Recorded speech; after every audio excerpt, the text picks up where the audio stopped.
As I got another rhyme, another rhythm for y'all to listen. Never quitting on my mission, I'ma roll with what I'm giving. Got some ambition, this new edition, filling positions. Looking at the void in myself and feeling what's missing. Better watch the way you going, better go in the right direction. In the moment you stressing, but you gon' be counting blessings. And I know that for certain. Keep on working, open curtains, haters swerving, cause they ain't ready for your final version. Whoa. I'm never gonna give up, fall down, I just gotta get up, yeah.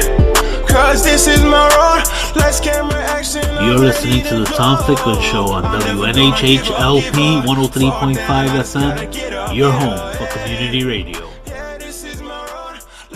Salutations, New Haven. Salutations, Connecticut. Salutations to the world over there. And today we've got a really exciting show, something that's close to my heart. And I have my purple on, in case you didn't know. Purple hat, purple over there. Back that we're going to talk about social emotional learning today, and this has had a special place at Central, and it goes way back to when Nelva Marquez Green was here. I told her I would wear my purple today, so got my purple on over there. So also we'd like to, of course, thank 103 FM New Haven for this time on the air. Want to thank Harry. I mean, we got the best engineer in the business over here. And of course, we still want to thank Tom Ficklin, who gave me this time over there. So anyway, we're going to start, and to give the audience and our guest members, when I look at my screen on the Facebook end of it, Christina's on the left, Peg is next, and then Lori. So I'll start with Christina. And it's pretty easy for the beginning. We're going to introduce ourselves, and we're going to just talk a little bit, briefly about what you're passionate about. All right, Dr. Christian, you're up. Oh, you got to unmute there. There we go. Sorry about that. Thank you so much for having me. I'm excited to be here on this extremely cold day. I've been here for a couple of years, and this is the first real winter that I'm experiencing. So, but I'm happy to say I'm cozy in a warm room. I am Christina Christian, assistant professor at Central Connecticut State. I am the developer of the HOPE method. It's a reading strategy that improves the reading comprehension of young children while simultaneously addressing their social emotional learning. And this is important to me because teachers right now are kind of in a strange place where they've been asked to do way too much.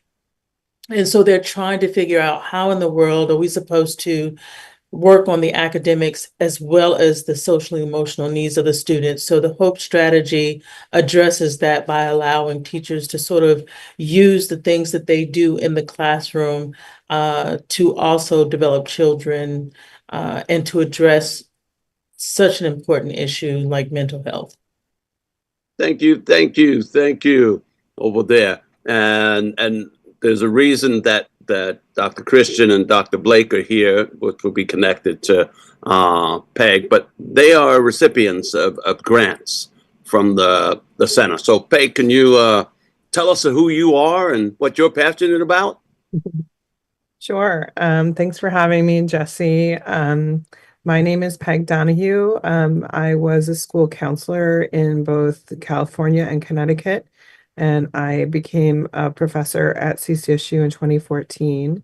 I'm an associate professor, and I coordinate our school counseling program, which is in the Department of Counselor Education and Family Therapy.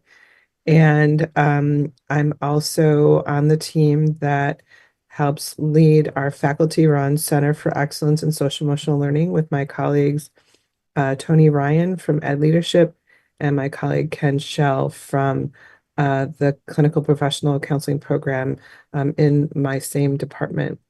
Having worked in K-12 for many years as a teacher and a counselor, I'm very passionate about helping students have all the skills they need to be college and career ready.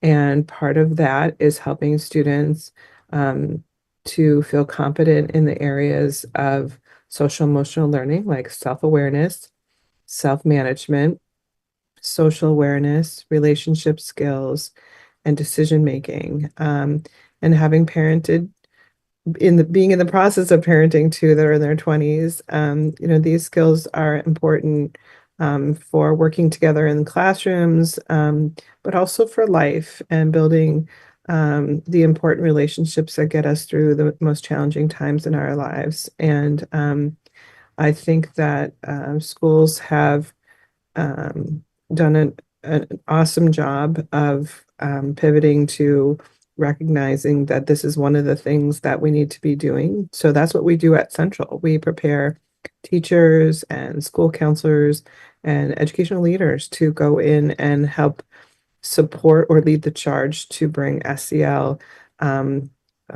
into the put it on a center stage in schools and support that learning so that because we know kids who have strong social emotional learning skills are better prepared for learning, more available for learning, and they do better overall academically and throughout their K-12 journey and beyond. Yeah, and I put a link in our chat box from the Surgeon General talking about a crisis in depression and anxiety among our adolescents in our schools, and that goes across the board. I also mentioned in the chat that we've lost over 300,000 teachers in just 2 years. So this idea, social emotional learning, it cuts across both ways. Our students, our families are in crisis. Teachers are leaving, these kinds of things. So it's exciting to be able to talk about this work today and stuff. So we're gonna go to another one of those recipients of one of those grants, or maybe two of those grants. And I know that Dr. Blake, you gave out these fantastic bags. You gave out like packages of like, I think about $200 worth of books. You had a storytelling author here. And I know that I have these tapes that are USBs from the places and books. And tell us who you are and what you're passionate about. And we're going to get to all these other things along the way, but tell us about that. Okay, thank you, Jesse. Thanks for inviting me here this morning. It's good to see everyone else here. I've had a bit of an interesting semester being out on medical leave from a break that I had very early on. So it's nice to be in a meeting and see fellow colleagues and reorient back to normalcy for me at the university. So thank you. Social emotional learning is a huge passion of mine. And in particular, my focus is on self-regulation and how self-regulated learning takes place with early childhood. So with very young children. And by very young, I mean infancy through about 6 years old is where my overarching focus is. And believe it or not, we can start to build those skills as early as infancy. It's amazing what young children are able to do and how we can plant the seeds in their brains for future learning when we're consistent and they're involved with, quality relationships that are really supportive from loving people. So the work that I did with the first grant I had from the center, and I'm about to embark on a second rolling out of it this spring, which is really exciting in a different setting, is to work with preschool teachers using lessons and teaching strategies to embed self-regulated learning practices throughout their day. Because Dr. Christian, similar to you, and I'm giving you a virtual hug because this is the first time I'm seeing you this semester and I've missed you. I've thought about you a lot. Similar, teachers don't need one more thing to do, right? They don't need a whole other curriculum to learn. They don't need a whole other set of specific additional standards or out of their regular curriculum practices to add to their day. That would sort of be the antithesis of building social emotional skills, right? If we try to crunch more in and reduce children's time to focus on things and make them transition more. So my thought is if we can use stories that they might choose or help them choose stories that have self-regulated themes like perseverance, problem solving, emotional competence, right? Big emotions. and use center-based, play-based experiences that children can extend that book learning and discussions on, and get them to use the language of self-regulated learning and reminders throughout the day, and give teachers tools of how to embed interaction styles with young children to reinforce those skills, then we might have a shot of building them without teachers feeling like they have to do one more thing. A big piece of that is teachers knowing and understanding, what is this type of learning, right? What is composed of it? Why is it important? And then to build these skills in young children. And giving them an outlet to talk about that and talk about their high and sharing about their how rather, and sharing ideas. So that's what my research was focused on. And I was lucky enough to have a grant from the center where the teachers I worked with got a variety of books. They got feeling games, they got self-regulation boards, story extenders, chart paper markers, everything that they needed to do to implement the lessons that we had. And I got some really wonderful feedback from the teachers on how the lessons went that helped me to revise them. And now I'm embarking on a second run of the study, and this time moving from a school readiness center-based program to a public school program to see how teachers in that different setting receive the information. So I'm really excited. I'm excited about that. Got it. And later on, we'll talk about March 7th, because March 7th at Central is going to be a follow-up. We had a great symposium 2 weeks ago where I started thinking about people for this show, because I heard Christina talk about hope at that place. I heard a number of people. There's so much good work going on, and the symposiums give us a place to share that work and to listen to it. So it's always wonderful. So I'm expecting maybe on March 7th, we're going to call upon you at that piece to share this research over there. But let me shift a little bit and think about. So first, let's think about Peg. You're the key piece for that. I know you have two colleagues, Tony and Kevin, and I know they're helpful. But you're the person that's been here really holding this together for a number of years. And I remember that early on, meetings in our literacy center when it was in a different location and stuff, and always talking about this, creating modules about social emotional learning, things like that. But Peg, like, I'm thinking about, what is the vision for the center? And, where's it now? Where's it going? What's the plan? I'm seeing things like, just listen to Christina and Lori. I'm seeing it's like in Hamilton. Hamilton talks about towards the end, he says, legacy is planting the seeds for the forest you'll never see. And that's what I thought about today when I was thinking about, I sent our friend Nelber a message. I thought about, she planted these seeds. But can you tell us what is the center doing? What's the vision? Is there a vision?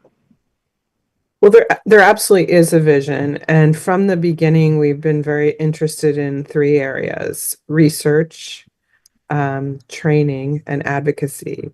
So in the research area, we've been able to grant small groups of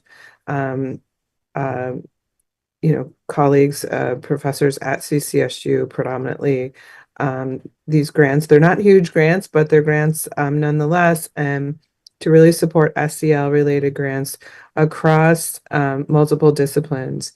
And I think in its essence, as a vision, we really see the center as a place where we can step out of silos, which is, a big part of higher education is that we're kind of all in our own little departments and our own little worlds. And one of the things that I've appreciated about being involved with the center for the last 10 years is that it really helps, with cross-pollination of ideas, of building relationships across the university. We'd love to include more folks on our steering committee and in our leadership that represent all the schools at CCSU. So one of the visions is for us to really expand and think about inward-facing things we can do for CCSU, and then the outward-facing things that we can do, because we're really talking about SEL across the lifespan. We have from early education and folks like Lori, we have individuals doing some excellent work like Carrie Andreoletti around gerontology and end of life. And so those three buckets of research, training, we've done some communities of practice. There was a lot of activity to do trainings and support during COVID. And then, we're looking to do training around things like putting together small groups around SEL competencies in schools, which is a challenging thing for school-based interventionists to do with any, fidelity. We're talking about how we can look at tier one and assess what we're doing in tier one. And so the training is really generated from what are people seeing, especially out in K-12. So we have a meeting with some superintendents in January, a group of superintendents that are a task group focused on SEL. So we're trying to look inward and see how do we help our undergraduates and graduates graduate students at CCSU, and then how do we help the larger community? So joining forces with our surrounding schools and certainly across Connecticut. And a center at a university is a way of putting focus on a particular topic. So we have a center on community engagement at CCSU. So this center is really focused on social emotional learning and how we're embedding it in different departments. So for example, in my department, the disposition of somebody becoming a counselor or therapist is very important. And so we use the SEL framework to give feedback to our students about their dispositions as they travel through the rigorous process of becoming a counselor or a therapist. And that way, they've got that recognition that these competencies, I need to build them in myself in order to build them in my clients. Similarly, student teacher candidates have to complete a course on social emotional learning, a module on it. And that is, something that the original coalition of people that came together in 2014 completed, and that came out of some legislation post Sandy Hook that said, hey, all teachers really need to know, have a basic understanding of SEL before they enter a classroom. And so that's really the work. As we move forward, we want to continue to advocate for projects like those that Lori and Christina have done. We're also very excited about an on-campus project that Dr. Jelaine Kennedy from Student Development and Higher Education in my department has spearheaded, and that is to create a large labyrinth for mindful meditation, a walking mindful meditation in the form of a labyrinth, which is under construction in front of our dance center. And that's been a big, goal for her, and really fits nicely with what we're trying to support, giving individuals at our university the opportunity to have time to reflect. So on March 7th, that's one of the big events, and we'll be doing a ribbon cutting from there. Dr. Kennedy also leads mindful meditation on Thursdays in Barnard 218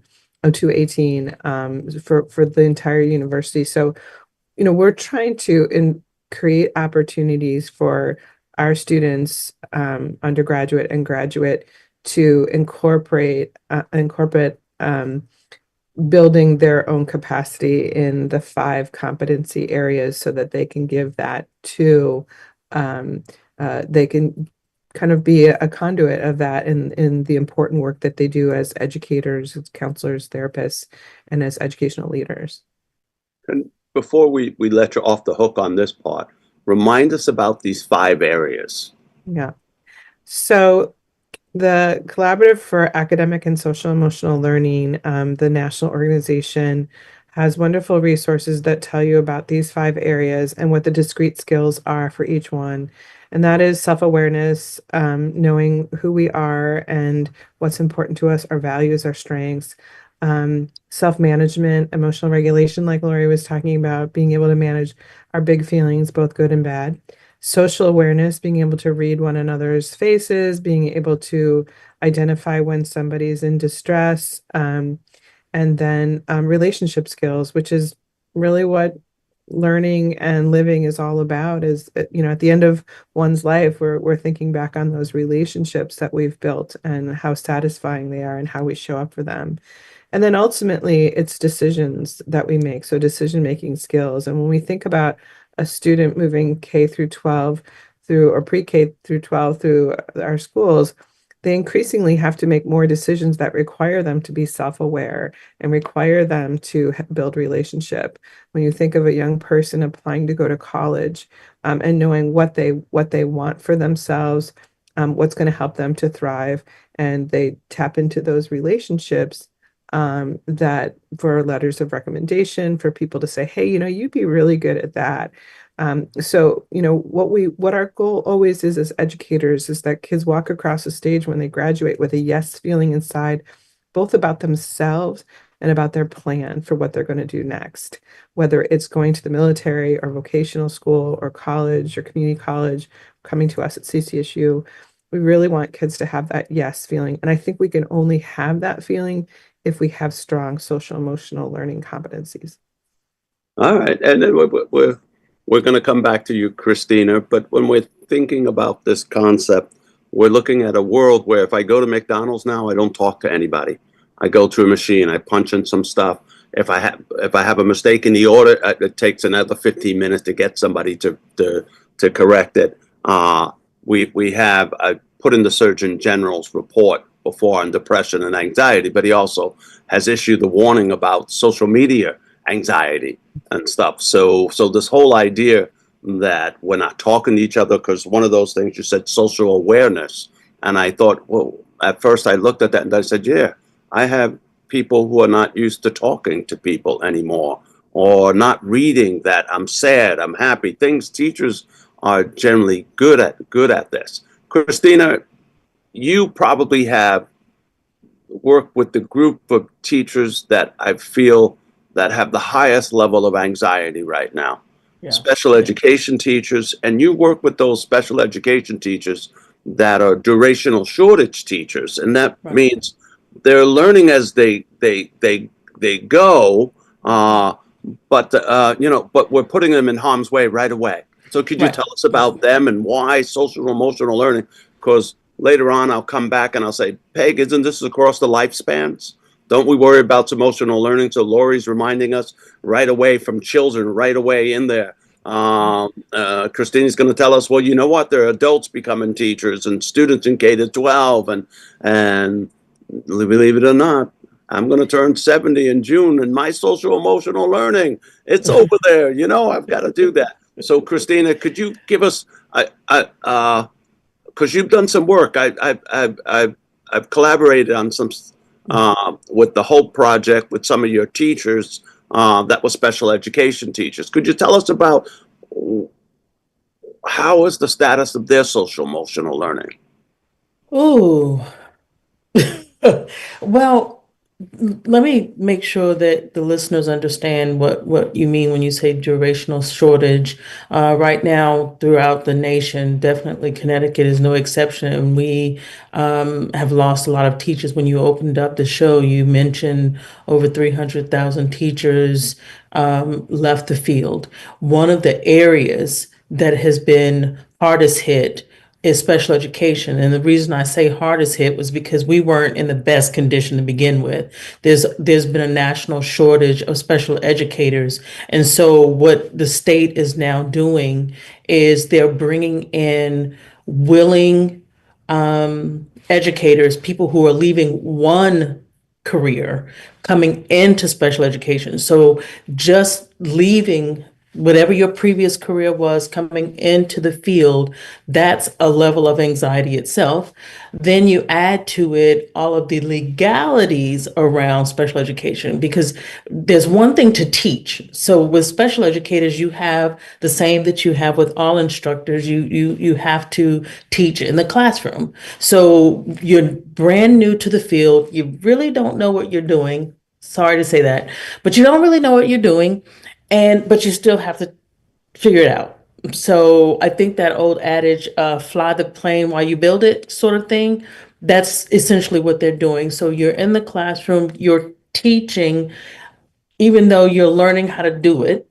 But I think the hardest part is the part where these same people are legally required to complete the paperwork, the individualized education plans, the IEPs, which there's a part of that that's trenched in legalities. And so you have special education teachers who have the instructional piece, the legal piece where you're building an education plan, and then you have all of the other issues that naturally come with special education, behavioral disabilities, learning disabilities, and reading and math. And so it it's a lot to expect of someone who is brand new to the field.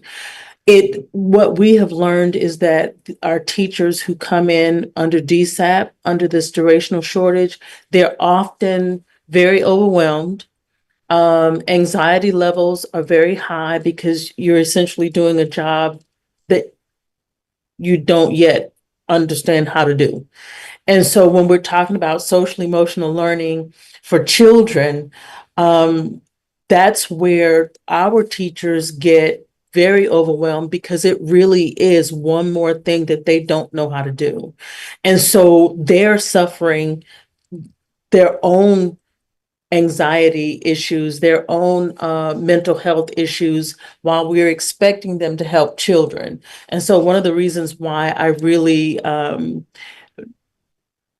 focus so much time and energy on the HOPE method is because it really helps them to simultaneously address reading while they're addressing social emotional learning. So it's not another thing to do for them.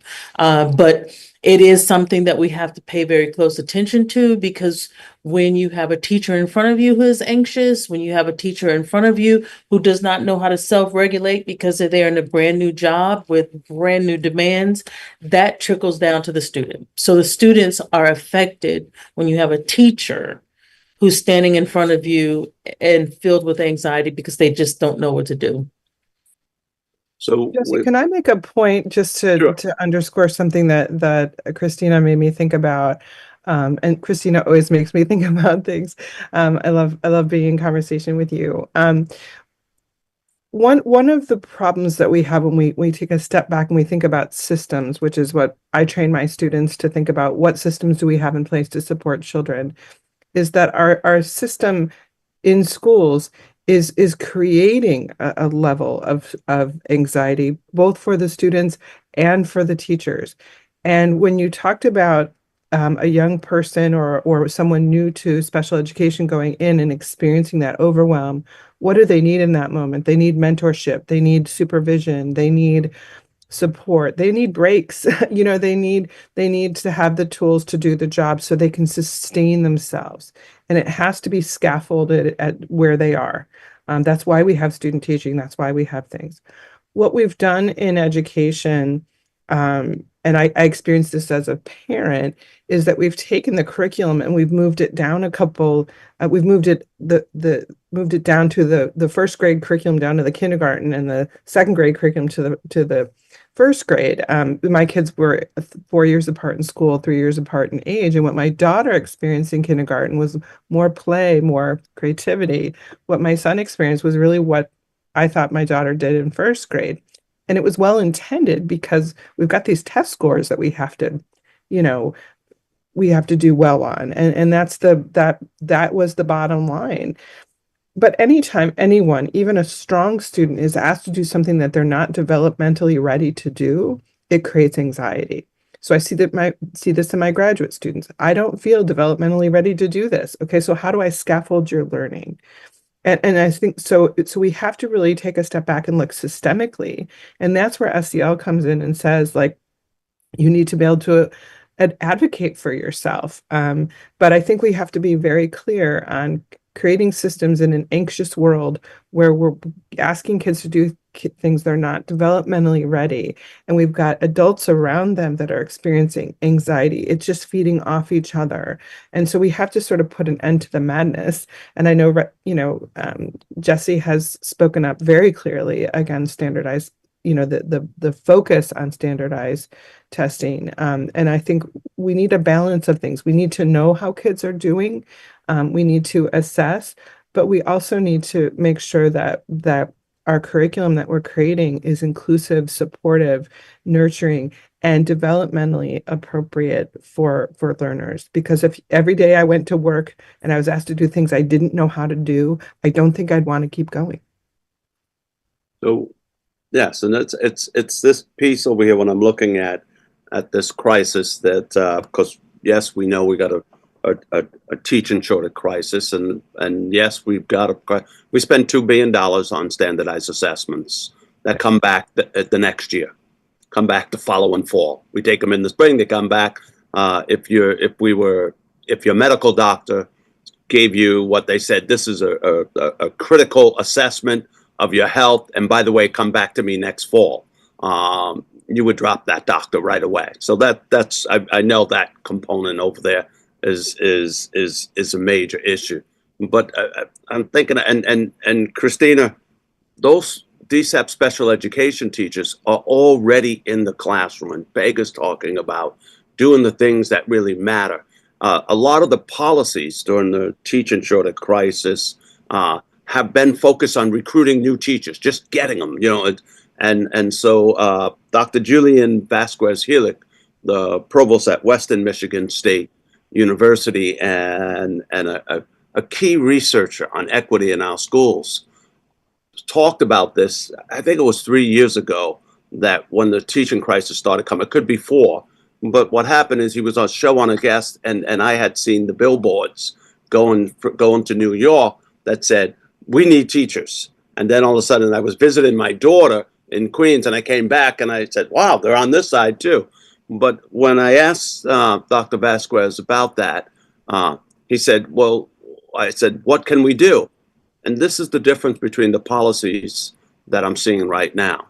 The policies I'm seeing right now are, can we get you in durations? Can we get trying to recruit? And he said, well, the first thing I would do is I would go into those schools. I would talk to the teachers we already have right now, and I would ask them, what would keep you teaching?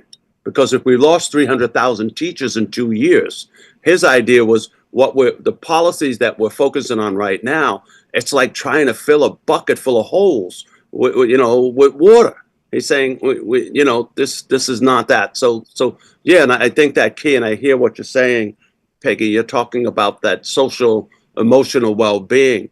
And I want to come back to Lori now, because Lori, that grant that you gave, like, I know what it's like to be a new teacher and not have the materials, the poster boards, the markers, the books, and all of a sudden you had a grant that gave early childhood educators, some of our least paid and hardest working teachers in the system. You gave them some gifts, and I see that as being helping them with their social emotional learning.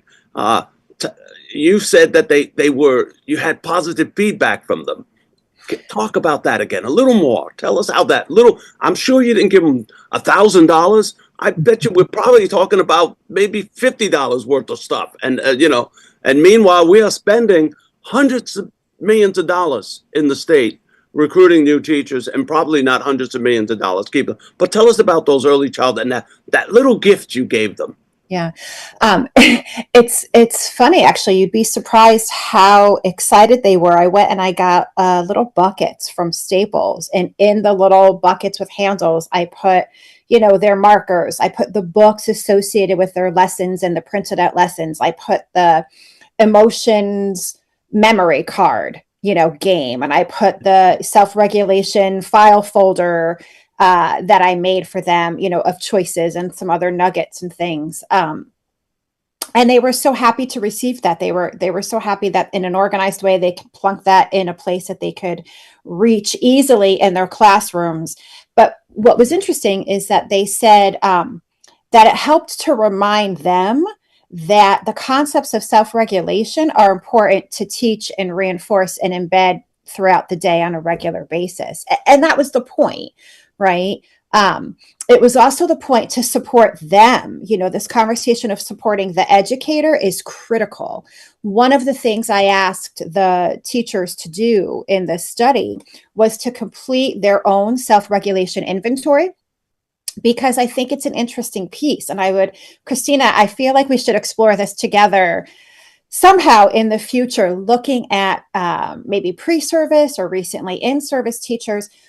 Like you said, we're expecting them to teach skills that they may or may not have themselves or be aware of that they exist. And so how do we support them in these skills so that it can translate into children's learning? There's evidence out there. I'm probably going to get it wrong because it's a lot of similar words all together, but a self-regulated adult can help to further a self-regulated child's development. A self-regulated adult can help to regulate a dysregulated child, but a dysregulated adult can dysregulate a regulated child. And when we look at whether it's, you know, the focus is to prepare for standardized tests, like, you know, we just spoke about, or it's trying to juggle 30,000 balls in the air and I only know how to do 5, but they're all there. It brings that to light. And I think we have to ask ourselves, well, then how are we supposed to do this? And those are many of the supports that we need to give our educators out there that are in a variety, you know, of settings. So the teachers were really excited. They had books that they could put directly on their shelves that focused on different self-regulation themes, problem solving, perseverance, flexible thinking, cognitive flexibility, right? If I try something and it doesn't work out, I can come back and think about it and I can try it another way. Communication, right? Communication, Jesse, when you were talking about ordering at McDonald's, right? Communication is a big piece of self-regulation learning. I need to be able to communicate and articulate what I'm thinking and feeling. And then I need to be able to listen to hear what you're communicating about what you're thinking and feeling. And then potentially we have to collaborate and work together to come up with a solution, right? Whether it's a social situation that we're having, or we'll say academic situation, you know, how do we solve this particular problem? We have to make a racetrack with these types of blocks and these numbers. And so we've got to work on it together. So I hope my next round of teachers feel really good about the items too, but they were excited and I think they did their job in helping them implement these concepts. They are going to be excited. And I want to get us to this point about, tell us more about the March 7th thing, because there was Daniel Howe, an author, Be Good Night, you know, who was at our symposium a couple of weeks ago, was going to join us today because he was so excited at the symposium. But he has a school commitment, so he does have to make a living. So he promised me. But on March 7th, Peg, he's saying he's going to bring a caravan here. When you unload, I don't even know. I'm telling people, I'm saying, Lori, when I saw her the other day, I said, maybe you should think about doing that other thing, like on March 7th, you know, and all that. And Christina, you'll have to do something. And what excites me is what's coming. Yeah. Christina's really taking the lead with it. So I'll say a couple things and then defer to her. But basically, it is National Social Emotional Learning Day, and we're going to be showcasing things. It's not a conference so much as it's opening the doors and welcoming people into different places. The piece that I'm going to be focused on is certainly the ribbon cutting for the labyrinth, and I'm going to be providing a training on Tier 2 small group. I just published a book with 15 of our graduates from CCSU on small group SEL and academic interventions. And it came out this week, which I'm really excited about. And so I've invited all of the authors to come and bring their school-based teams and do some thinking about, addressing roadblocks and to doing small groups in schools. So I'll hand it over to Christina, and then I wanted to say a couple things about what Lori made me think about after that. So Christina, what else is going to be happening on our team? Well, one of the things that I think we can sort of collectively agree on regarding what we want for others in that day is for everyone coming to see the importance of focusing on social emotional learning, so focusing on mental health. And so there are a couple of things that we're definitely looking at to sort of be I'm going to make sure I get the right word, PEG, where the literacy center, where Jesse lives. If you've never been there, my God, it's the most inviting place when you walk in and you see books from floor to ceiling, wall to wall. It's like a child's dream. Okay, an adult's dream too, because it is, I just love going Any book there. nerds. Right. It's so welcoming. I can imagine children walking in like they're in just this great museum of books and just can't get enough of them. But we'll have opportunities for children to go into the center and have adults reading books to them. I'm sure Jesse is probably going to do some reading himself before he hangs up his hat at the end of the spring. We have also, and I believe it was 218, we do have a group who will provide ongoing, I think it's moment to moment, where you just have mindful moments. Peg will, as she mentioned, will be providing training, one of the things that I love about what Peg is doing is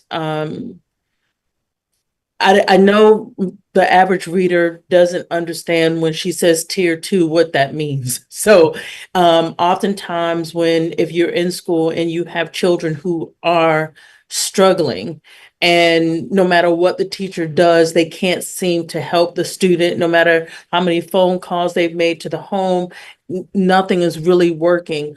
Those children can sort of participate in a small group where they get more intensive support, where if the teacher wasn't able to provide it, if the parent wasn't able to provide it, then you have social workers, you have school psychologists, you have people, counselors who specialize in this area who will be coming in. So Peg and her team will be training those who are interested in understanding that tier 2.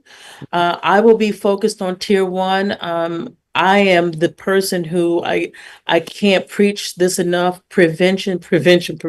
If we can prevent the problems from happening, then we're one step ahead. So I'll be training teachers and administrators on just that tier 1. What can we do in the regular classroom to address the teachers' issues? Because again, teachers are saying, almost 50% of them are saying, we don't have enough time to do this, and SEL. They're also saying they don't have enough training to do it. And they really believe that when we say social emotional learning, the problem that they see is, wait a minute, I went to school to learn to teach children to read, or I went to learn how to teach children math. Why are you telling me I have to deal with mental health? So they're expressing these concerns.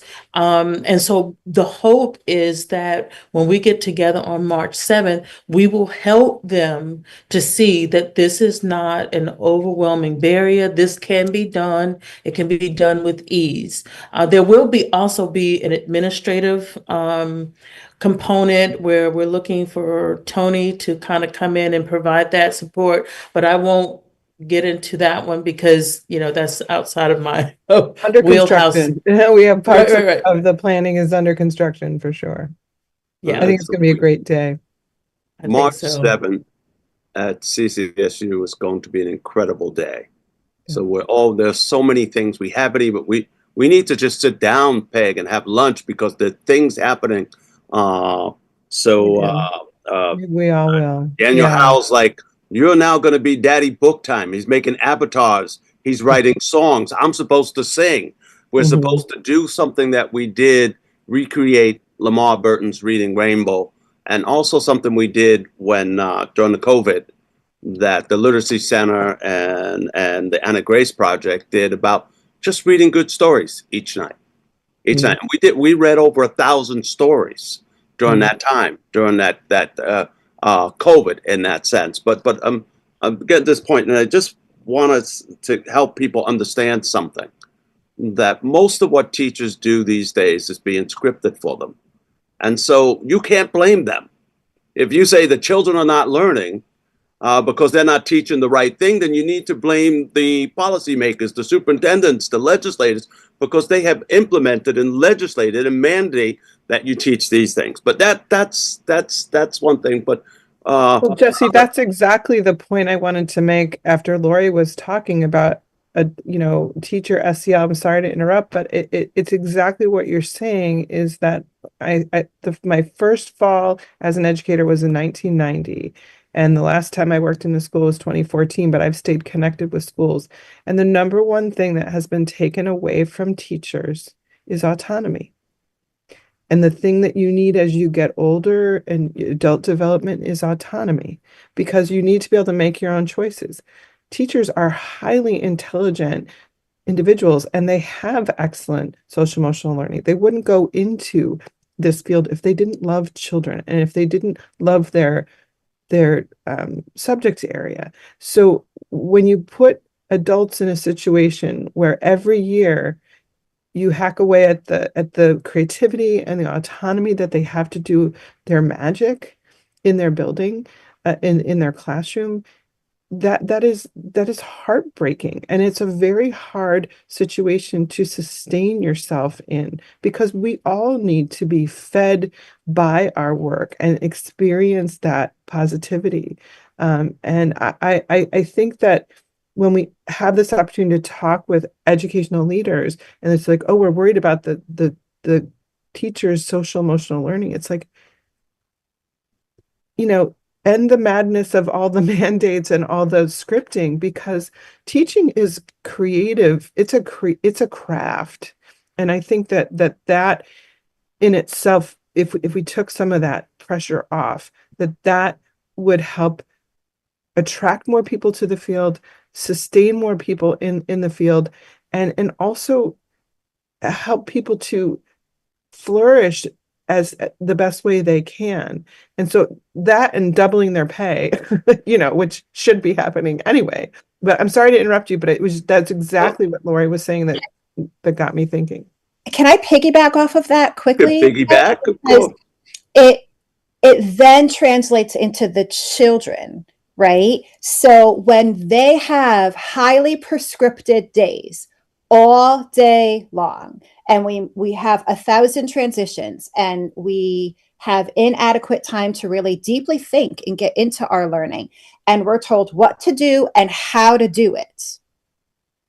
And if there's a problem, someone fixes it for us, because we have to do that swiftly and quickly, because there's no time to spend time on actually trying to learn through it. What happens is that sets the foundation in children's brains to not develop creative thinking, deep thinking, higher order thinking, problem solving skills, cognitive flexibility, the ability to communicate, the ability to understand why we communicate, et cetera, et cetera, et cetera. And we turn out, robotic children is what it seems like we want. Just listen to what I say and do all the time. And then they get into situations where they have to make critical decisions and choices, and they can't, because they haven't had the experience how to, right? We happen to be very connected to social emotional, but when you look at the steps of problem solving, for example, right, how to solve a social problem, it's not that dissimilar to how to solve an academic problem. Except when you're solving a social problem, your emotions are heightened, right? And what happens when your emotions are heightened? You may not think clearly. Exactly, right? It gets the best of us. You're not available for learning. So if we can practice during those things when our emotions are not at a heightened state, it helps those concepts and processes to kick in when they are, right? And that then impacts our social relationships, our Mhm. academic and learning relationships, and then they become adults. And I don't know how you guys see, but I see it in our higher ed classrooms. Oh yeah, I see it. Where if Yeah. I ask the students, if I say, tell me, I want you to frame how you think about this. Well, what do you want, Dr. Blake? Tell me what you want. How long do you want it? How many paragraphs? How many pages? What exactly? And I want that you to is figure that out.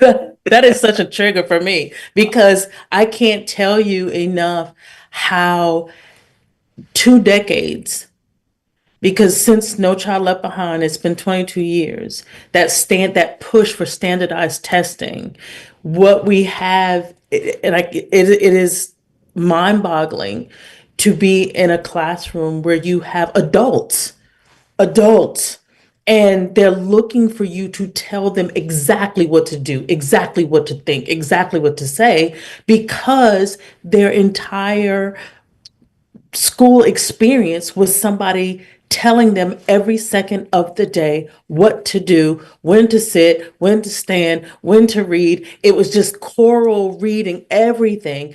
And so now we're looking at adults who don't understand what it means to problem solve.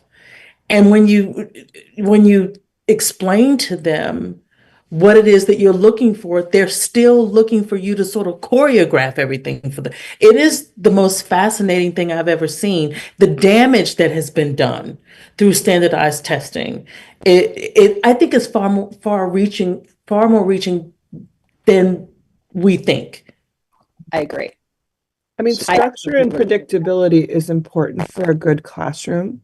You know, knowing that I'm going to go in and someone's going to greet me and I'm going to have a nurturing place to be and there's structure to my day. But taking it to the level of minute to minute, it's structured. And there isn't any room for teachers to make their own decisions about how they're managing their classroom and accomplishing their tasks is not okay. And I think, you know, when you think about what happened for teachers when COVID hit, you know, it's like your job as a teacher is to create a safe environment for your students to learn in, for them to be as available for learning as often as possible. And all of a sudden, we were looking at each other on screens, and you couldn't do that for your students. And it was a very disempowering experience for teachers if they got a chance to even see their students. So I think as we're recovering from that moment in the educational, you know, world, I think we're still thinking about what does an optimal learning environment look like, and I think it has to be led by an empowered adult as opposed to somebody who's been disempowered um, repeatedly, and we're going to continue to have trouble attracting our best and brightest individuals to come into education if we don't return to this idea that it is it's a gift to be able to explain things to people and to be able to teach, and it is a vocation, much like nursing or you know other fields. It's a vocation to be an educator, and we need to nurture that in young people. And I'm very concerned, just like I'm sure everyone on this call. So let's bring this to a positive end, Yeah. right? Yeah. And I'll bring it to a positive end because while they may have structured everything on us and there's like what they haven't done, teachers who stay, I put in the chat box, are the ones who learn to celebrate the small victories. So on my little finger is my small victory. That's my little ring. You really can't see it much, but I had a 7-year-old come to our literacy center, and I always talk about my wife and my dog, and she said to me, Dr. Turner, you don't have a wedding ring. And I said, well, you know, I have these fat fingers in the morning. They get skinny at night, and I've lost 5 of them. And my wife said, no more wedding bands for you. They're $500 each. And I'm like, well, and I forgot about it, you know, and I thought, oh, interesting question. Told my wife about it. And then by the time the next time we came around, she made one of this little ring. I have to wear it all the time when she's here. And it stretches. She goes, I solved your problem, Dr. Turner. I solved it. Now when your ring is but it stays on. When your when your fingers get skinny, it goes down. But what I'm saying is that maybe we're all in trouble. Maybe we're all in crisis. But the people who stay focus on the one child at a time, one teacher at a time. Don't forget to, we give a card, we put an apple on our colleagues' desks, we smile. Christina comes down and has coffee. Glory came back the other day, and I was like so happy to see her. And we were sitting talking about everything. The symposium was fantastic. So there are just beautiful things and moments in teaching. This is social emotional learning. Okay, June out of the way, doing something nice, kindness, relationship, and that's not on the standardized test. You know, I think it's Teddy Roosevelt said to educate a person without morality is to educate a menace to society. I say to educate a person without kindness is to educate a menace to society. But I think, Harry, how are we doing? Can I give him 30 seconds to end each one? I guess so. Go ahead, Laura. You give us your 30 seconds. You're on the left. Positive now. Oh, geez. Well, you know, I'll try to concisely sum up a response from one. We don't have 30 seconds. Sorry. Go one word. One word you got to give us. Oh, one word. Oh my God. Yeah, he put us in the chat box. Harry stuff. Okay. Sustainability. Sustainability. We love it. Listen, we need to do a follow-up show in March. We need to highlight what's going on there. Thank you. Thank you. Thank you for having us. You made my day. Yes, this is the stuff that matters. Peace. Happy holidays. Thank you so much. Thank you, Jesse. Take care. We got the music. Now I can feel the sway. And the way I save my ring is I put it on my keys. So when you hear, I can go get it. My daughter told me how to do that. So we're off air, right? Better watch the way you going. Better go in the right direction. In the moment you stressing, but you gon' be Thank kind you. of and I know that for certain. Keep on working, open curtains, haters swerving, cause they ain't ready for your final Have a version. great weekend, everybody. Never gon' give up, fall down, I just gotta get up, yeah. Cause this is my road. Let's camera action. You're listening to the Tom Ficklin Show on WN.